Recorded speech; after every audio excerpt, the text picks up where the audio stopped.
Welcome back to SportLab, your home for top-tier football breakdowns. Today we're diving into a huge result in the race for Champions League qualification as Aston Villa absolutely dismantled Newcastle United 4-1 at Villa Park.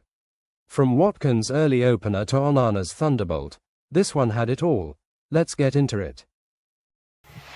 Unai, was that the response you were looking for after the disappointment of the emotion of going out of the Champions League? Despite beating PSG, you wanted the same level, didn't you, of performance and the same standard of noise? Definitely.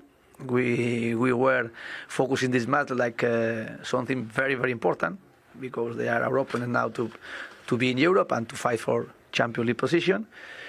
And completely happy how we respond. Really, the players, they are focusing like my messages in the dressing room and every day.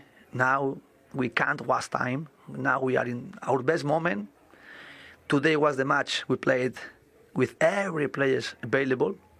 I decided 3 players out of the squad because we could only 20 players to be for this match, and 3 they were out. And I don't want to take this decision, but it's necessary sometimes to have every player ready, available to get this level we achieved.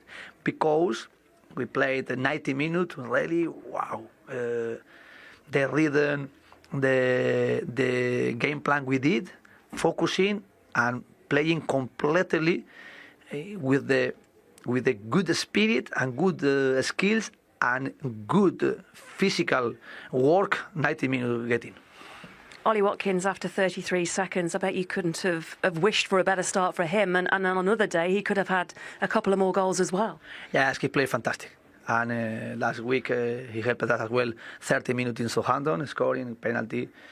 On Tuesday, he played as well 20 minutes, and he didn't get some chances like today to try to help us. But today, he played fantastic. His commitment always is high commitment to try to get his best.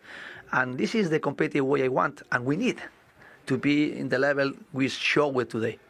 How hard is it when you go about selecting your team for matches? Because he's told us tonight that he's the type of player that reacts and wants to talk to you if he's not involved or has a position in the starting 11 of your teams. Difficult, because yesterday when I decided the players in the squad, I needed time. I needed to take time to decide about it. And today, this morning, I was speaking with some players how they are feeling, and as well trying to set our starting 11 as better as possible in my decision about how they were feeling, the players, and as well how we were with our game plan responding against Newcastle. And of course, always I am preparing each game, trying to play 90 minutes with the players in the starting 11 and the players in the bench. And this is the last matches, more or less, how they are responding, the players, in the way we are trying to build and to create for the next weeks in this season. And really it's our key moment to try to get our best. And I bet you couldn't have asked for much more of your substitutions that you made, because the players you brought on made an instant impact as well.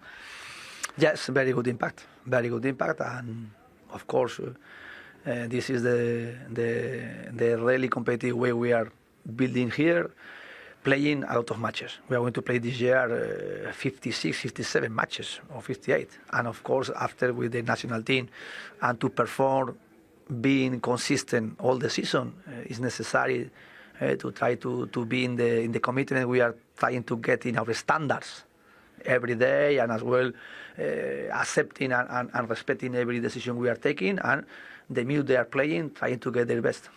So, one opponent down that you're competing with for Champions League football next season. You've got another one coming on Tuesday night, and they're just as difficult, aren't they, with Manchester City?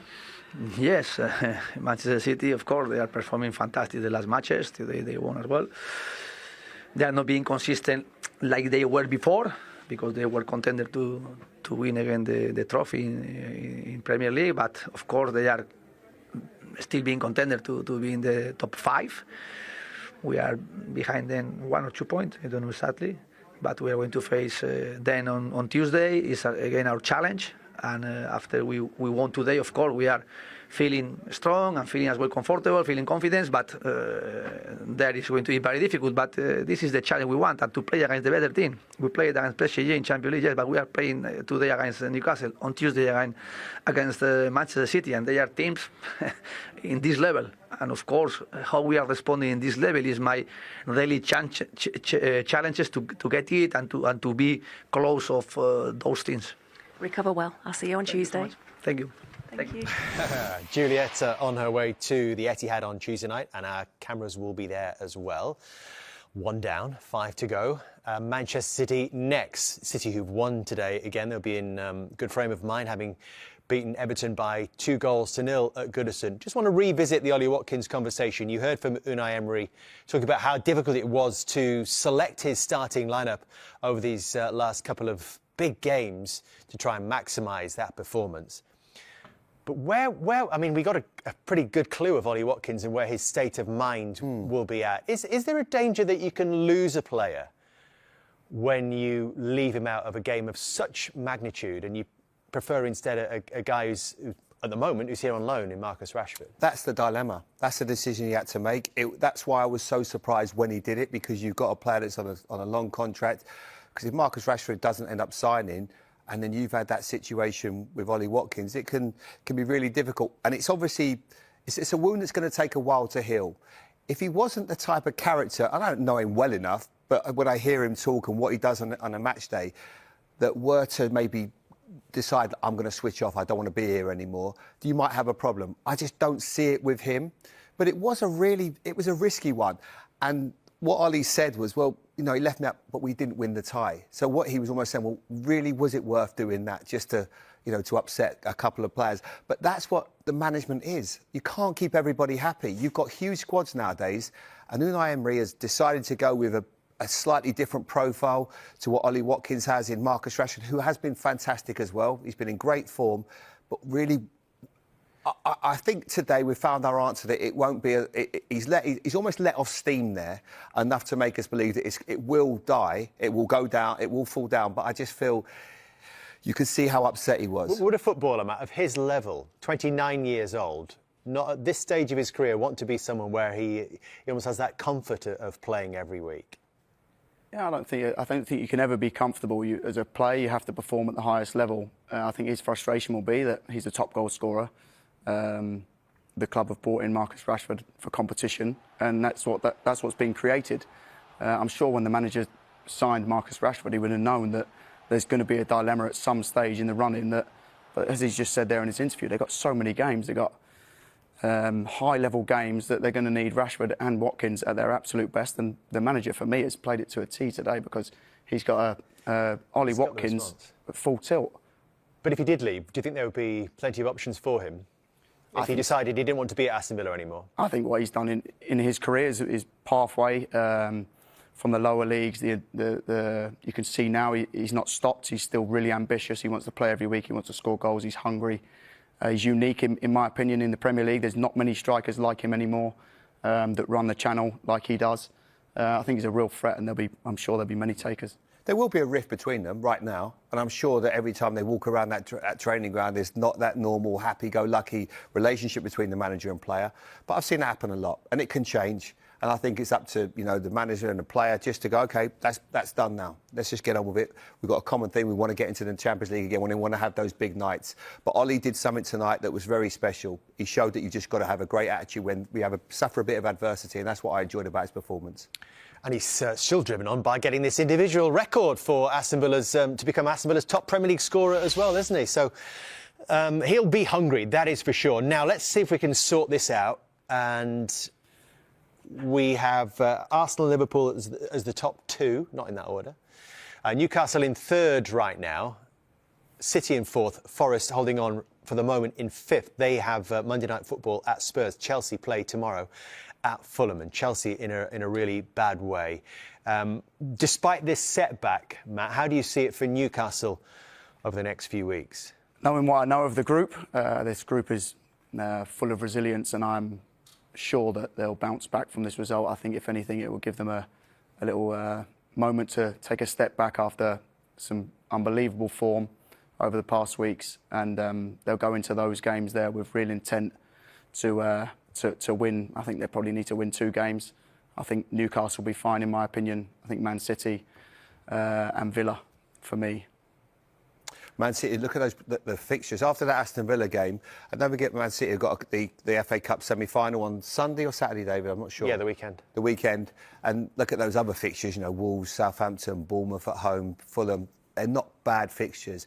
Nottingham Forest are the team that I think everybody would be worried about right now, because those 2 losses have come at a really bad time for them. A tough game away at Spurs. Their other fixtures don't look too bad on paper. Yeah, those last 5. And they've been really good this season against teams in the bottom half of the table. Yes, they've just been good all season. But pressure and the fact that you're trying to get into something that's so special, and they hear that Champions League music this week, they'll be desperate for it, but it's not going to be easy for them. And what about Aston Villa then, finding the wins that they're going to need? Because they're going to have to leapfrog one of Forest, City or Newcastle to get in there. They're the teams in possession. Yeah, I think Chelsea and Forest on the last day of the season is going to be a hell of a fixture. But Villa, I think that you can see today that they've got their tails up. They've had a taste of Champions League and they want it again. And for me, I think they'll sneak in. I think those fixtures as well. You always look at, Matt and I were talking about it, you want to play teams with the least amount to go for. So if Tottenham and Manchester United were to get to the Europa League Cup final, that's their last 2 games for Aston Villa. So their motivation won't be with the Premier League. It will be just purely keeping everybody right. You're going to play against a team with nothing really to motivate them. So fixtures like that, that's what you're looking for as well. And Aston Villa have proved that they're right in this top 5 race now. So much still to play for. It's so tight, isn't it, in that race for Champions League football next. Jason, you've been on such a good run, such a good winning run. Was this just a game too far for you this afternoon, this evening?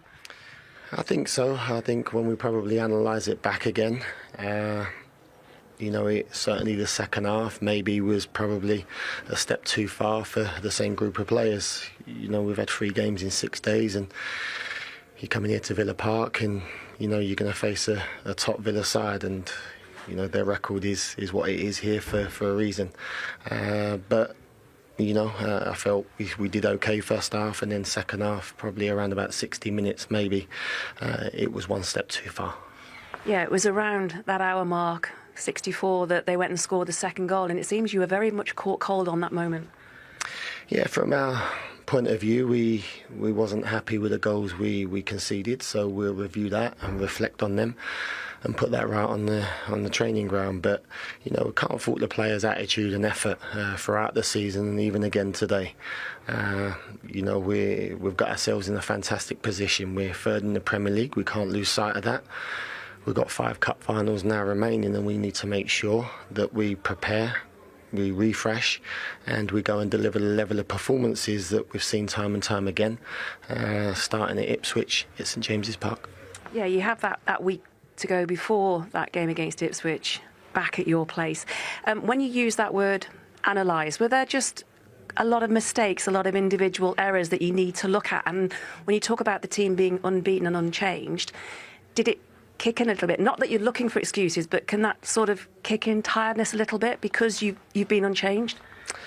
I think so. On reflection, when you think the lads have put huge effort in this last week, huge physical performances against Manchester United, and then again against Crystal Palace, and then sort of the 3rd game in 6 days, maybe sort of a bit of tiredness crept in around about the hour mark, and then you start making maybe errors that you normally wouldn't make. But we can't fault the lads on that. They don't mean to make mistakes or go out there and play bad or make mistakes that end up leading to goals. But we always have to analyse the game, reflect on it, and put things right and make sure we come back stronger, like we've always done in the past.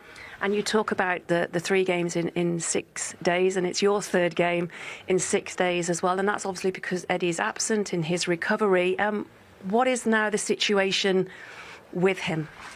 It still remains the same. With Eddie now, it's just a day-by-day thing. Whenever he feels he's able to speak to me, he will do. That's the terms we've left it on. He's in good hands at the minute. He's being looked after. The most important thing is he rests, he recovers, and he can get back as quickly as possible to lead the team. I know you desperately want him back, do you? Because I don't know, you don't like doing this stuff, do you? No, as I say, we've not been together for probably more than a day or two in 17 years. So, I certainly miss him, even more so on days like this. But listen, we've had setbacks in the past. I'm sure he'll be looking and he'll be really proud of the performances and the effort that the team's delivered. And as I said before, we can't lose sight of where we are. We just need to make sure everything's in our own hands now, that we go and deliver the right performances that, help us achieve our end goal. And that's just it, isn't it? If you are taking charge of the team for the Ipswich game, is it about reminding the players, not just picking the bits apart from today, but reminding them this week, going into that match, what they've done? Of course, and just said that there in the change room at the end of the game. We're disappointed and we're frustrated, certainly with the second half performance, because we know that that was sort of below the standards that we've set ourselves, certainly in recent weeks.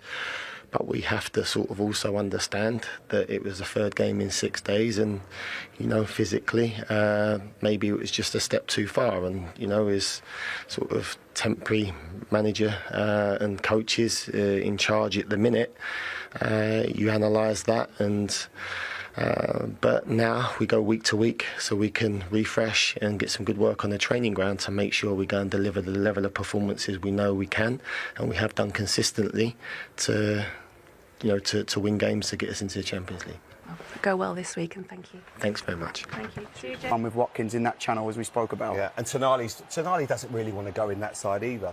And that's why I just think Aston Villa was so smart. And this was probably the one that encapsulates when they go 2-1 up, because a very similar sort of situation happens here. And also, when you've got a goalkeeper that can pass a ball like Kevin De Bruyne, it really does help. Not quite, but not far up. I mean, he is unbelievable with his delivery. So I just felt that that's what I call football intelligence. Why are you going to keep inviting pressure? If it's not on, I don't call it long-ball football. I call it intelligent Villa football. fans were celebrating just 33 seconds in. Yes, 33. Ollie Watkins pounced after some high pressing, and his deflected strike left Nick Pope helpless. There were so many really good examples That's of that Watkins' in this game. 74th Premier League goal for Villa, drawing him level with club legend Gabriel Agbenlaho at the top of their all-time PL scoring chart. But Newcastle hit back quickly. Fabian Schär, after that unlucky deflection for the opener, made amends with a header from a pinpoint Harvey Barnes cross. 1-1. And we had a game on our hands. Watkins was relentless, twice denied by the woodwork before half-time, but Villa's dominance eventually told after the break. First, Ian Martin scored his first ever Premier League goal, powerful finish across goal after a slick assist from, you guessed it, Watkins. Then came the chaos. Jacob Ramsey's cross ricocheted off Dan Burn and into his own net for 3-1. Villa's pressure was unrelenting, and it got even better when Amadou Onana, off the bench, unleashed an absolute rocket into the top corner to make it 4-1. Ollie Watkins was the heartbeat of everything positive for Villa. He didn't just score, he assisted, pressed, and tormented Newcastle's defence.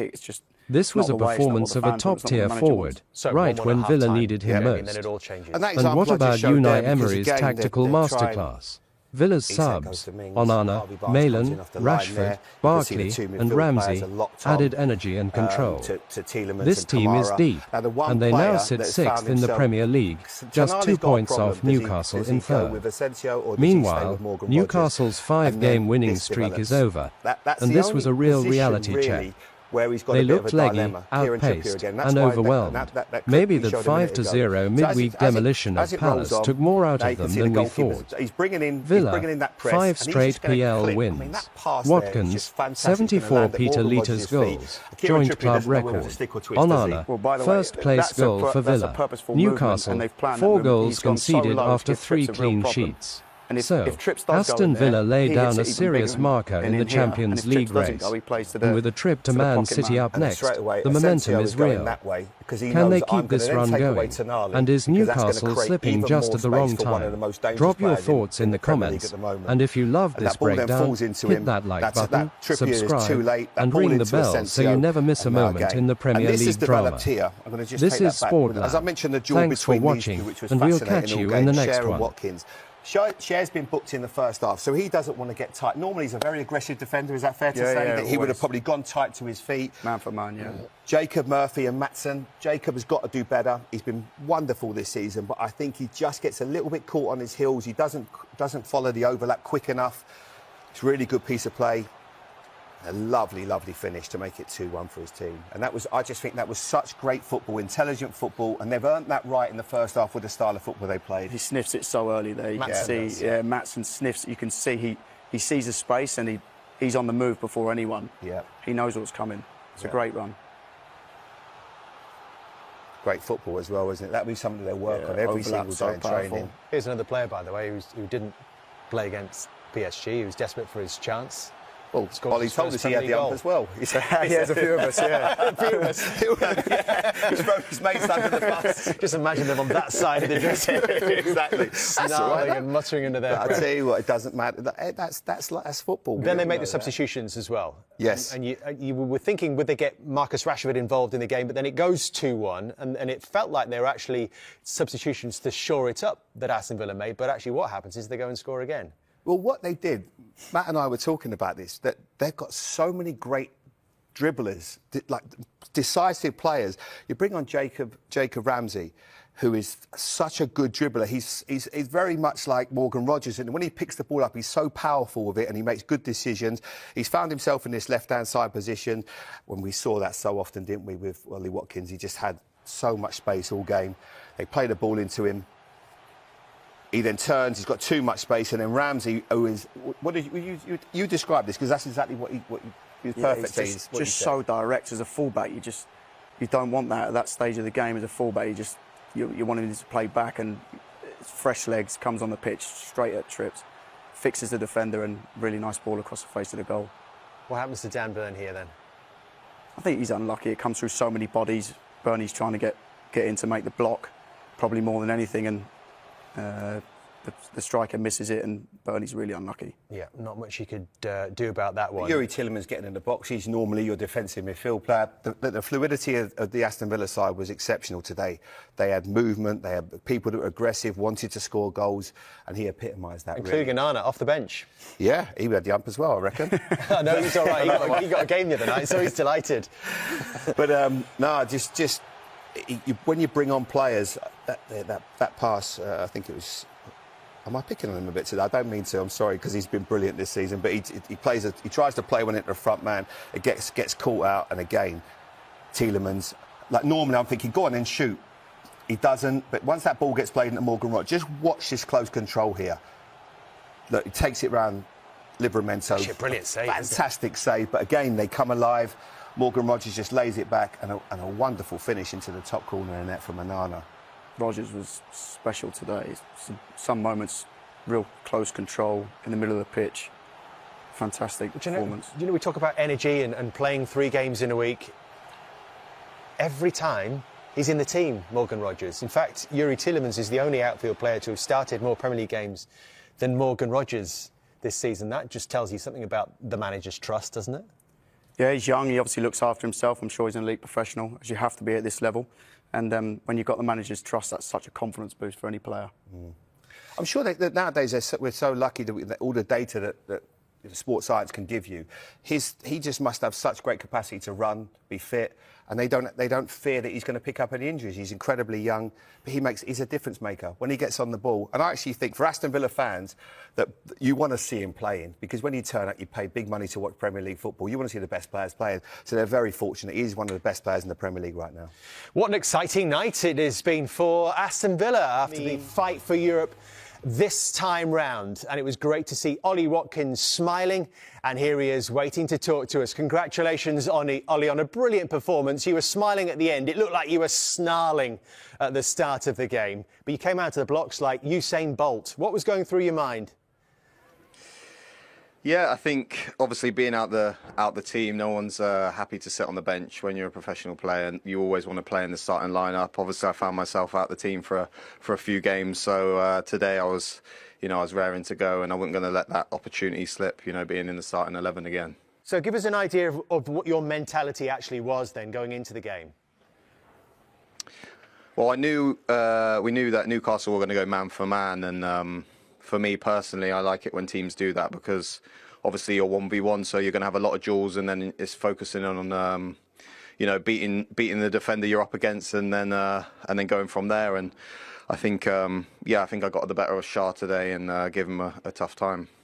Ollie, Jamie Redknapp, congratulations, top performance. I was just about to answer that question. You seem to have, with Fabian Schär, like almost a one-on-one duel for 90 minutes, and he really struggled to handle you. When you get that feeling as a forward that you've got the better of your defender, it must give you so much energy.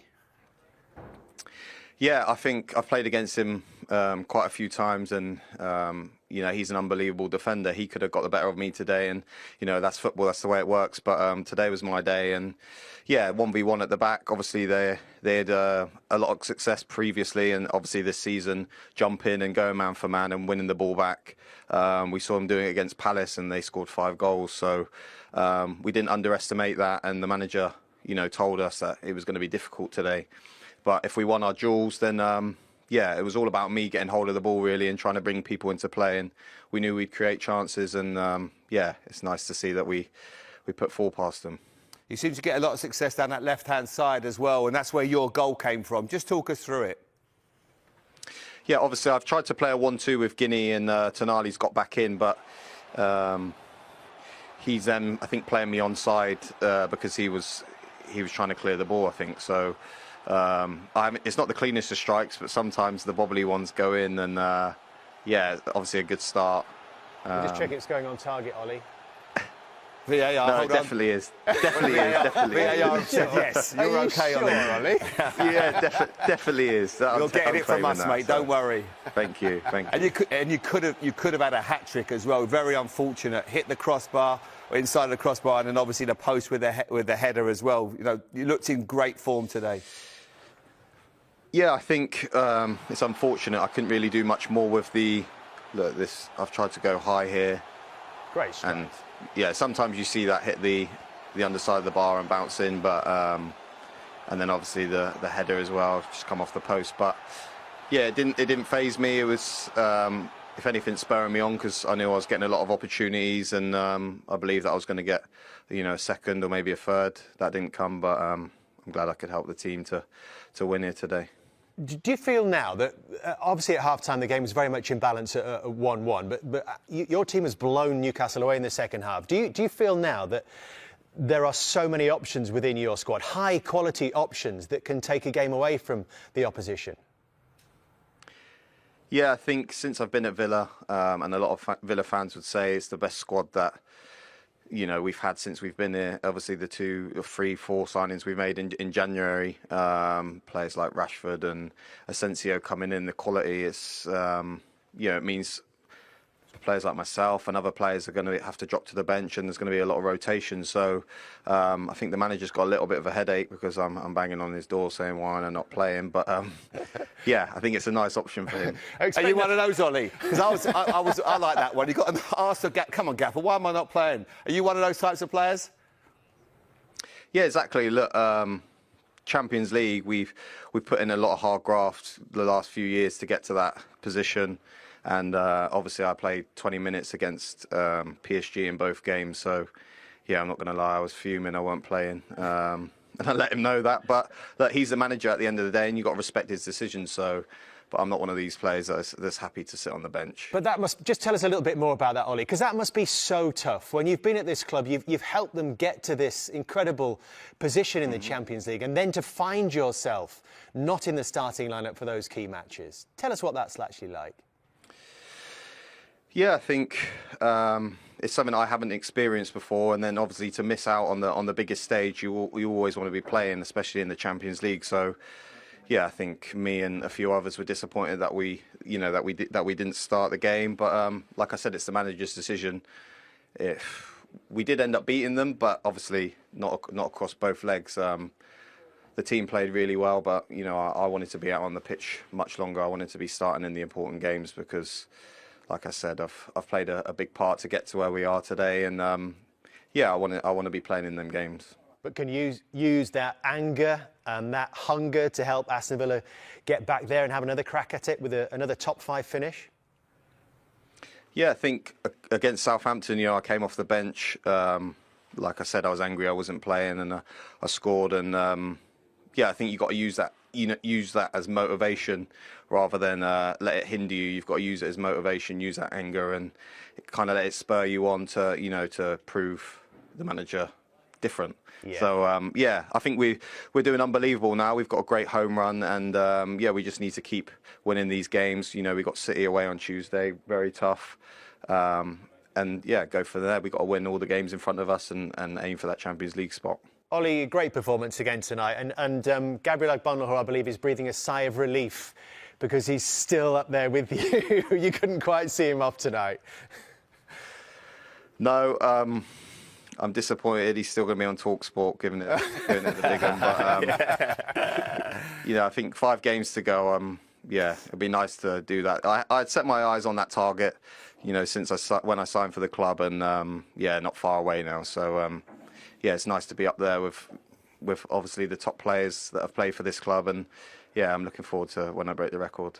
We wish you well, Ollie. Congratulations today, and for the rest of this season, we wish you the best of luck. Always a pleasure to talk to you. Thank you. Cheers, Well guys. done, Ollie.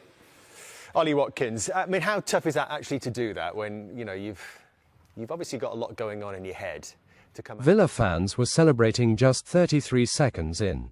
Yes, 33. Ollie Watkins pounced after some high pressing, and his deflected strike left Nick Pope helpless. That's Watkins' 74th Premier League goal for Villa, drawing him level with club legend Gabriel Agbonlahor at the top of their all-time PL scoring chart. But Newcastle hit back quickly. Fabian Schär, after that unlucky deflection for the opener, made amends with a header from a pinpoint Harvey Barnes cross. 1-1, and we had a game on our hands. Watkins was relentless, twice denied by the woodwork before half-time. But Villa's dominance eventually told after the break. First, Ian Martson scored his first ever Premier League goal. Powerful finish across goal after a slick assist from, you guessed it, Watkins. Then came the chaos. Jacob Ramsey's cross ricocheted off Dan Burn and into his own net for 3-1. Villa's pressure was unrelenting, and it got even better when Amadou Onana, off the bench, unleashed an absolute rocket into the top corner to make it 4-1. Ollie Watkins was the heartbeat of everything positive for Villa. He didn't just score, he assisted, pressed, and tormented Newcastle's defence. This was a performance of a top-tier forward, right when Villa needed him most. And what about Unai Emery's tactical masterclass? Villa's subs, Onana, Malan, Rashford, Barkley, and Ramsey, added energy and control. This team is deep, and they now sit 6th in the Premier League, just 2 points off Newcastle in 3rd. Meanwhile, Newcastle's 5-game winning streak is over, and this was a real reality check. They looked leggy, outpaced, and overwhelmed. Maybe that 5-0 midweek demolition of Palace took more out of them than we thought. Villa, 5 straight PL wins. Watkins, 74 Peter Litas goals, joint club record. Onana, first-place goal for Villa. Newcastle, 4 goals conceded after 3 clean sheets. So, Aston Villa lay down a serious marker in the Champions League race. And with a trip to Man City up next, the momentum is real. Can they keep this run going? And is Newcastle slipping just at the wrong time? Drop your thoughts in the comments, and if you loved this breakdown, hit that like button, subscribe, and ring the bell so you never miss a moment in the Premier League drama. This is SportLab. Thanks for watching, and we'll catch you in the next one.